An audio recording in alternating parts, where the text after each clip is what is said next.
Greetings, duelists, and welcome to another deck report. This is my first tournament report from Season 6, week number 1. It is also the first tournament report involving a deck after the Forbidden Limited list of September 15th took into effect. And it was a very productive week. I played at 3 different tournaments this week. One of those tournaments was it was a 4-round tournament for a core of the Yummy deck, and I did win that event. Here is the entire core. So that was done on Thursday.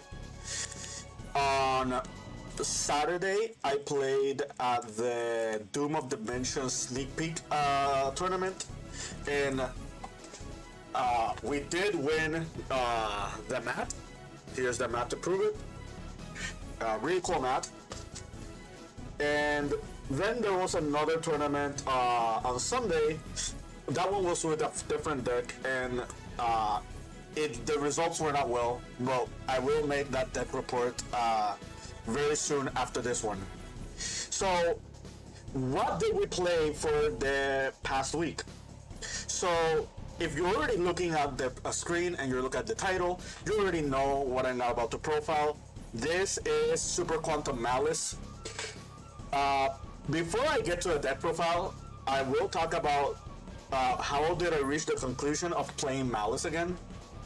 And I'll also talk about, when I show the deck, I'll show you how we mitigated the changes to the deck after the Forbidden Limited list took into effect. Because as you already know, Maliss got hit on the Forbidden Limited list. And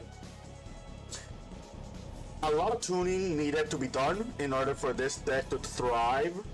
It's not at the same power level as it was once before, but I feel like for the environment of the format, the deck was perfectly fine. Now, I had a couple of options besides this. I had Thunder Dragon Canine as an option. I also had Ritual Beast. I had Draco Tail, and I also had Luna Light. Those were my 4 options at the moment. I went with Maliss because it is one of the decks I had the most practice with. The environment of the format just looked very favorable in the first week for this deck. You will see with my side deck, there are some cards that I feel are really strong against certain decks, but they are not that strong against Maliss. And there are other criteria to this. I just felt like the deck was well positioned into the other decks that I knew were going to be popular, and to no surprise for me at least, it actually worked out. It actually worked into my favor. But yeah, I'll get straight to the list, and then we'll talk about the matchups, and then we'll talk about and I'll also talk about the deck choices, not in that particular order. All right. So, 3 blue layer, 3 Zaytan, 2 red layer, and 2 black layer. This is the Quantum lineup. On Thursday, I did play a 3rd copy of black layer and a 3rd copy of red layer, maxing out the Quantums. But then on my 2nd tournament, I swapped those out for Signet Mining and 1-for-1, which we'll talk about when we get to the spell cards. So I really like the Phantom lineup.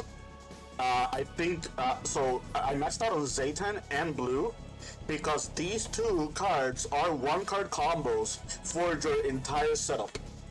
If you resolve blue layer and all the engine cards that it gets out of it, as well as Zaytan and all the engine cards that you get out of it, you get to full combo with the Maliss engine.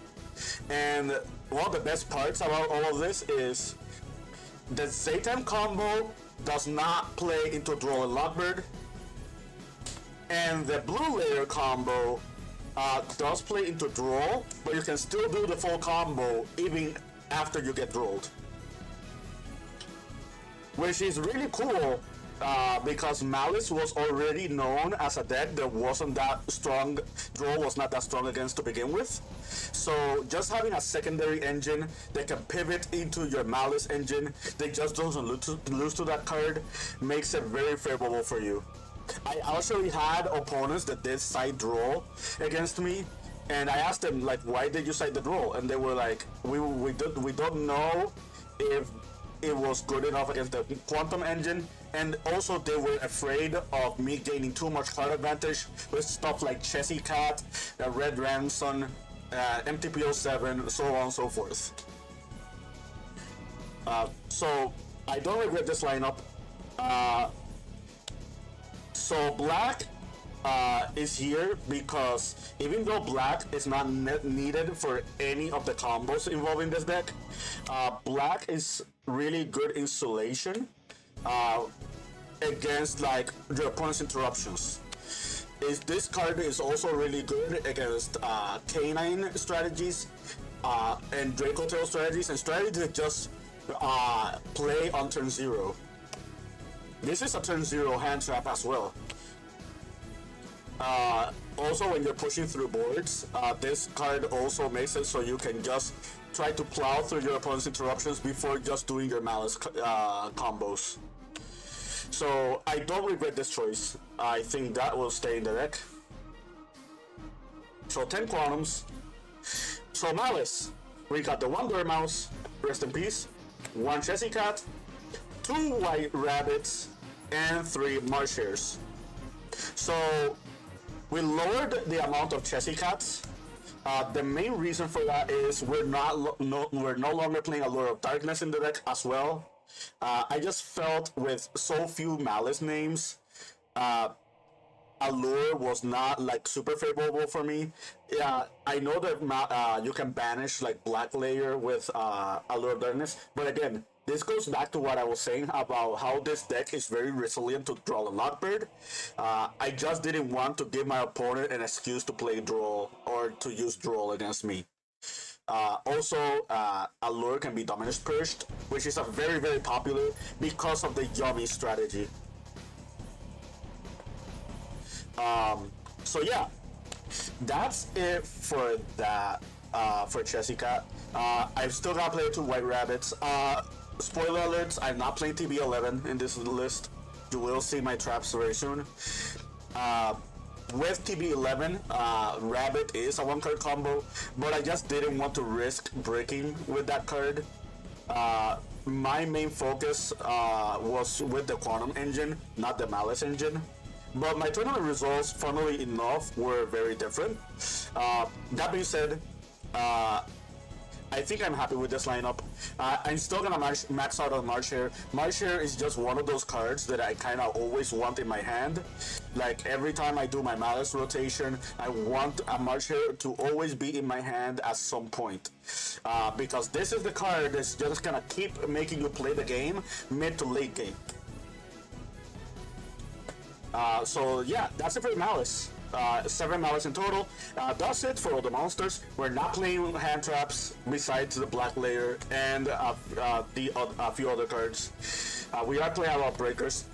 So yeah, that is the lineup. Now, spell cards. For other starters, you have 3 Emergency Teleport. You have the 1-for-1, and you have Signet Mining. So with the loss of Dormouse, with the Dormouse going down to 1, I kind of just wanted more starters in the deck. That's why after Thursday, I moved these to the main deck. And I will say that I don't regret this choice.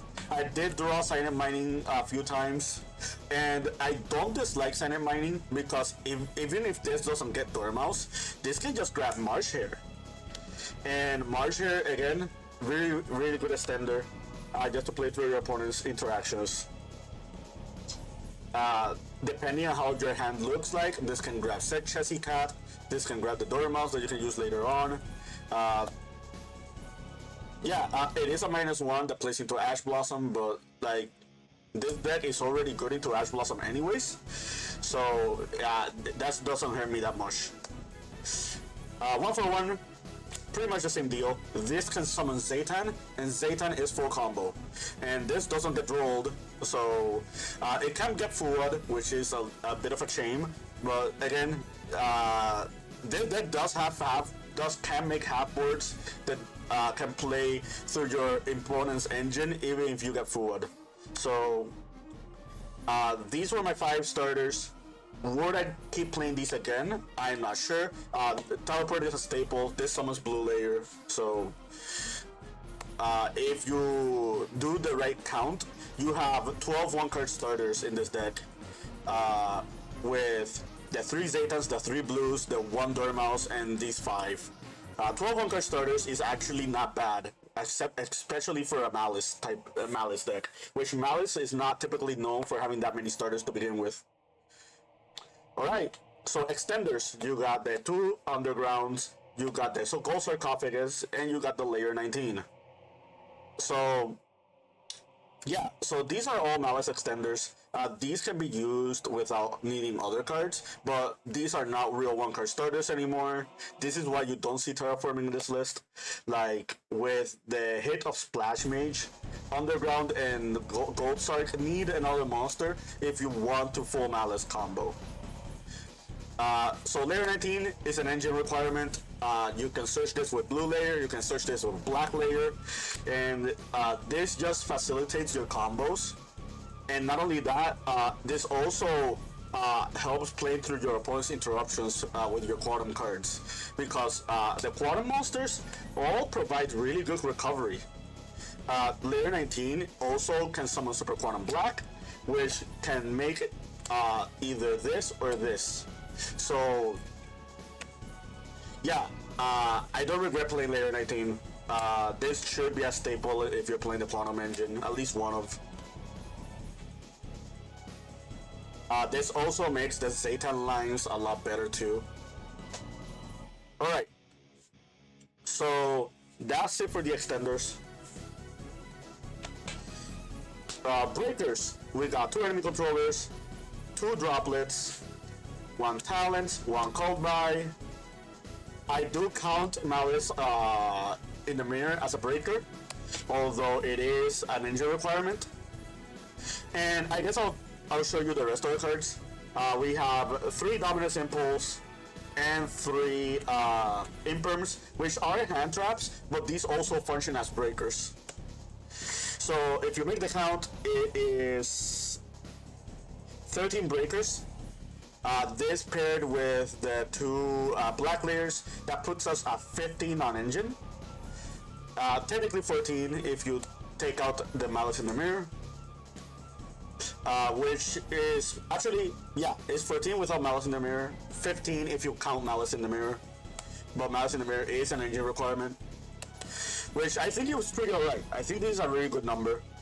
I don't want to open too many copies of droplets. Enemy controller also requires you to use other cards, so I felt like 2 and 2 was just a good ratio of these cards. Imperm is not once per turn, so this is a no-brainer.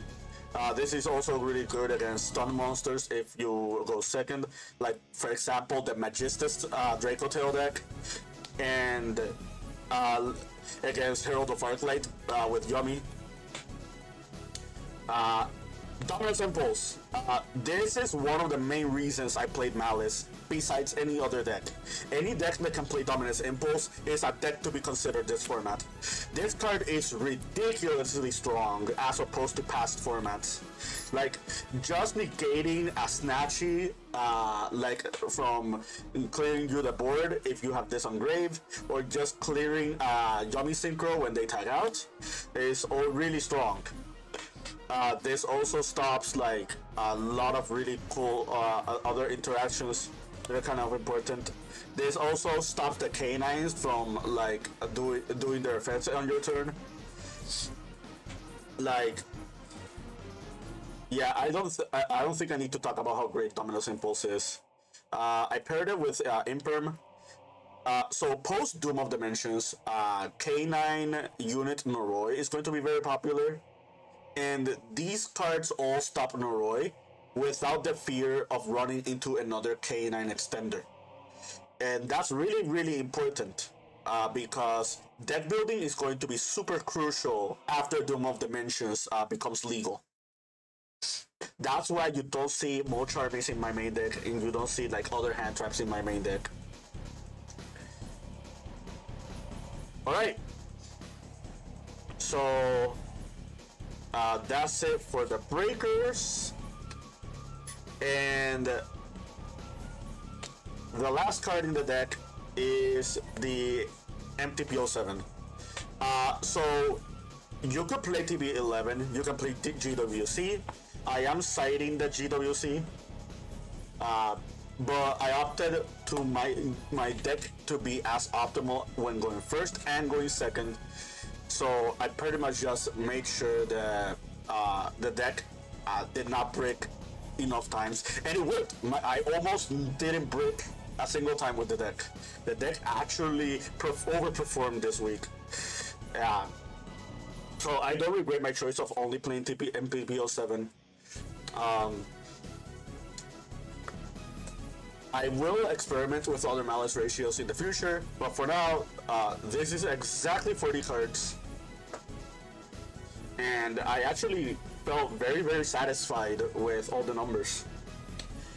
Let's go with the side deck real quick. So, 3 Fua, 3 Droll, 3 Fua, there we go. 3 Thrusts, 3 Lightning Storm, Duster, GWC, and Dimensional Barrier. So Barrier was the other deck building consensus that I had. I felt like this card was going to be very, very popular in this first week, especially since how strong this card is against Draco Tail, Luna Light, and Yummy.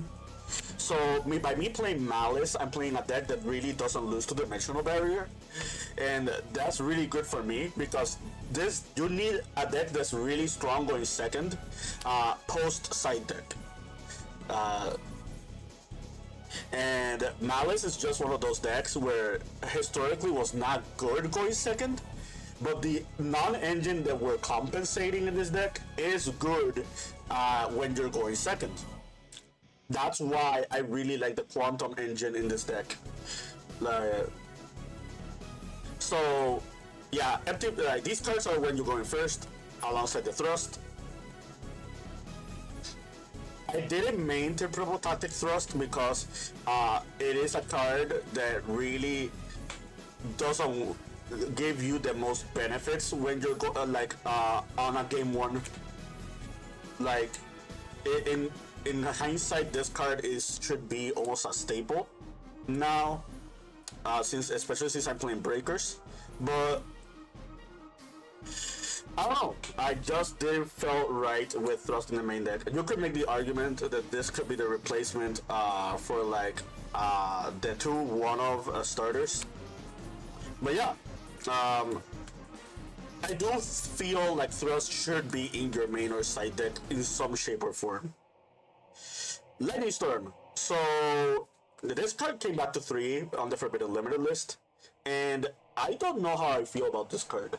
I did not draw it that much in post side, and I did lose one game where I did open it because my opponent had Anti-Spell Fragrance, which is another card that's going to be very, very popular in this format.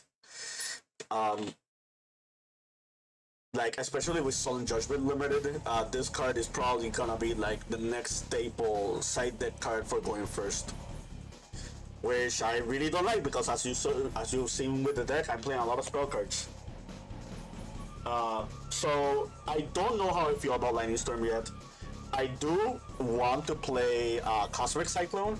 That is another card I considered, but the problem with Cosmic Cyclone is it doesn't fully clear a full board, and that is a very important detail when playing against certain decks. The Yummy deck will have like 2 to 3 card interruptions, like involving back row. So just trying to clear it out entirely is very ideal. This is also good against decks that are playing floodgate monsters too, because this can just try to clear the floodgate monsters. And you pair this alongside something like droplets and imperm. Like I think you're set to almost clearing up a full board. I will keep experimenting with it, but as of right now, I don't know how I feel about the card yet. Duster is a staple. We don't need to talk about that one. So, my hand traps of choice. I could have played Ash Blossom. I could have played Phantasme. I could have played Ghost Bell. I opted for these 6 because I just felt like the engine of the deck was already good enough. All I need to do is just like soften my opponent's board. Also, it is week 1 into the format, so I don't know what is popular. I did play against Lunalight, and there were Mitsurugi players at the tournament where I won the Yomi Core. The Crystal K9 is also still running around as well, and these cards are just good against those decks. I did play one of my losses throughout the week was to Jubel, and I know that's very crazy to hear. It was a Jubel Mitsurugi deck, and in my hand I had Fualos and 2 draw. I had 1 Fua, 2 draws, and a very weak engine hand, and I didn't know which one I wanted to do against them. He told me after the match that if I double drawed them, I would have won the match because they did open Prosperity. So yeah, you have to be careful with these cards. But it kind of goes to show you that I think these cards are going to be very important next format, and you deck building to play around these cards is going to be very important next format as well. All right. So that's it for side deck. Let's go to the extra deck. So Grand Pulse, Magma Rider, Goddess, Ramson, Binder, Heartscriptor, Nightmare Phoenix, Cherubini, SP, IP, Dark, Lizardos, Lingeribo, and then you have the 2 Code Talkers. So let's start with the staple Maliss cards, right? Like those cards that you always expected Maliss. So for the Maliss staples, we got Lingeribo. If Lizardos was not a staple in the Maliss deck, it is now, because we did lost Splash Mage. SP, the 3 Maliss Queens, right? You can make the argument for Access Code being a staple in the Maliss deck as well, right? And not all lists were on Ally Code, but Ally Code is another like staple in the Maliss deck, right? So if we did make the count, right, there are 8 extra deck spots that should be staples for Maliss. Now let's talk about the not staples, right? See, obviously, since I'm playing the Quantum Engine, I am forced to play the 2 XYZs. This is not mandatory. If you play the Quantum Engine without Black Layer, you can play without these 2 cards. But I just felt like Black Layer was really strong as an engine, as an engine card, and the access to these cards is also really good in the deck. There's also a line in the combo that plays around Nibiru, and it uses the Magma Liger like as a catalyst for it, which is in the Quantum combo video if you haven't seen yet. So that already makes 10. Now let's talk about the other 5. I think IP is a staple in this deck. well, not a staple like for Malice, but I feel like I really like IP because full loss is gonna happen a lot, so you kind of need something to make half boards, and not every half board that you can make ends on Red Ramson, especially if they cut you from getting to your Malice engine. So that's it for that, right? Cherubini, also a staple since you're playing the Quantum engine. If you're playing the Quantum cards, you have to play Cherubini. So if you're not playing the Quantum cards, then you don't need Cherubini. But yeah, Cherubini is a staple. It is what bridges into Malice from Quantums. That is the card. And another really cool thing to mention, if you noticed, your entire Malice bridge cannot get impermed because both Cherubini and Lizardos are a cost in order to send and banish. So that's something to keep in mind. Veiler and Imperm are really popular in this format, so just having a bridge from one engine to another that doesn't matter with those two cards, it's already really good. Alright, so that's it for that. So what are my last three spots? Dark Charmer was a card that was typically played in Malice decks, especially since you can do this to take Murakumo from your Mitsurugi opponents. The Malice Mirror Match I don't think is gonna be super popular anymore, but against Mitsurugi, this card is actually really good. And Mitsurugi, I think Mitsurugi actually does have a place this format. Another card I chose to play was Nightmare Phoenix. So I kind of just wanted more ways to deal with back row. And I think back rows are going to be part of a lot of meta decks at the moment. So yeah, I think that's really important to take note. How do I feel about Nightmare Phoenix after the first week? I don't like that it doesn't have a downward arrow. That made it a little bit awkward for me to combo off with my other cards. But, however, besides that, I think it's perfectly fine. Will I keep playing this? It's still a debate. I will say this. Going from Nightmare Phoenix into SP Little Knight to just get rid of two of your opponent's cards, it has come up a lot for me. And then using these two, using the SP to bridge into your Malice Queens, is just really good. A lot, like, this is why I like the breaker approach of the deck. Like the Quantum cards just get you to enough extra deck cards that can just plow through your opponent's boards. So the last card I picked, the last card I chose to play was Underworld Goddess. I did play against one Luna like this past week, and this card was extremely helpful. My opponent had double Liger Baguska, and I did break the double Liger Baguska board with just engine cards. And this is one of the reasons why. So I got rid of one Liger with this, and I got rid of the other Liger by making access code protected by IP Masquerena. So the IP protected access code got to 4300 attack and just ran over one of the Ligers. So yeah, if you guys are interested in me showing you like a gameplay scenario involving the Lunar Light deck and how you can beat it with your engine, feel free to let me know in the comments. So that is the deck. How did I feel about Malice after the first week? I actually really like the deck. I don't know if this is the correct way to play it. I can't say. Like, the Quantum engine is a really big surprise for a lot of people because it really just reinvents the wheel on how to play this deck. Also, not many people are familiar with the Quantum engine. Like, people just don't know how strong these cards are. Now, would I put this at a power level above Yomi? I don't think so. I think Yomi is the superior one-card combo deck.